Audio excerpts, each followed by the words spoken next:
So I just want to stay on you for I just want you to put our minds at rest.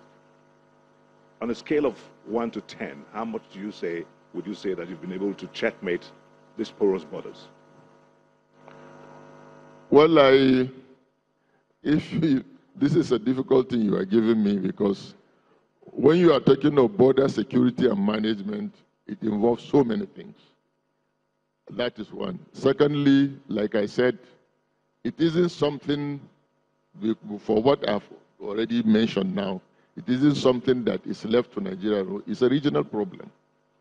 And it's a regional problem that we are working very closely with our neighboring countries. But in our own effort, I will tell you 10 over 10, our own effort. But no, our own effort. I'm not saying that we've reached where we should. We haven't. We have a lot to do, and I've mentioned that. But as far as the current effort is concerned, because it involves quite a lot, just in April, Nigerian government and ECOWAS Commission co-hosted a conference on ECOWAS protocol on movement of transhumans because of the hardest farmers conflict. You know very well that there's quite a lot of movement from other countries, hiders from other countries into Nigeria, and vice versa. The roots are there. They have been there for so many years, centuries. They've been existing.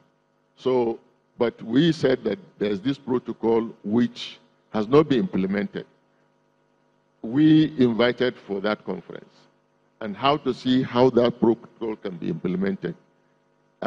One, that protocol provided that every movement must be recorded.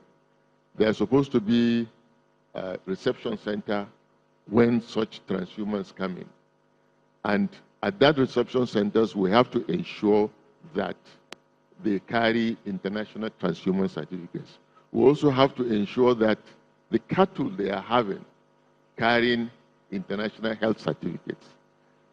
And we have to know the number of cattle somebody is coming into. So if you are going out, you come in with 20. If you're going out with 30.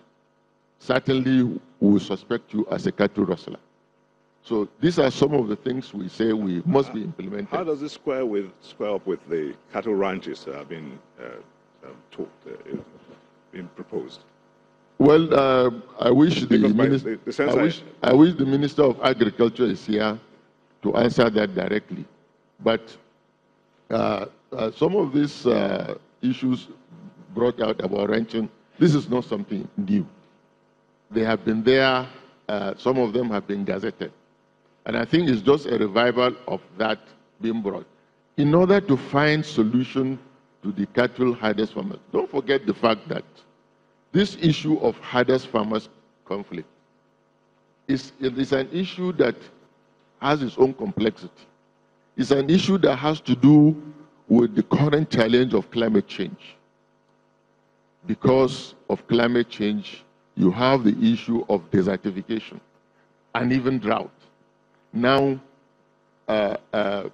people, both herders and farmers, and this affects most of the Sahel region, and both herders and farmers within that region are moving southwards. Likewise, the same climate change is affecting even the south because of it. As a result of climate change, you have the issue of flood and erosion. I was supposed to go to Anambra today to commission a project, ecological project, that has to do with erosion. Now, people also from the south are moving towards the north. So now the center is being choked up. The land is getting smaller. The land and water, it's all about that.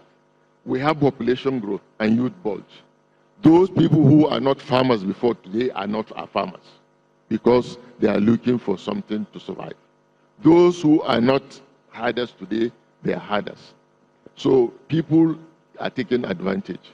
So these are problems that are complex, but unfortunately too, some people try to politicize it, bring religion into it, bring ethnicity into it, but it is purely resource-based conflict. And we must be able to face that challenge. And this is why if Minister of Environment were here, he would have told you the effort the government is doing in terms of recovering the environment from desertification. It would be nice to have the Minister of Environment talk about these efforts, but I don't know if the Minister of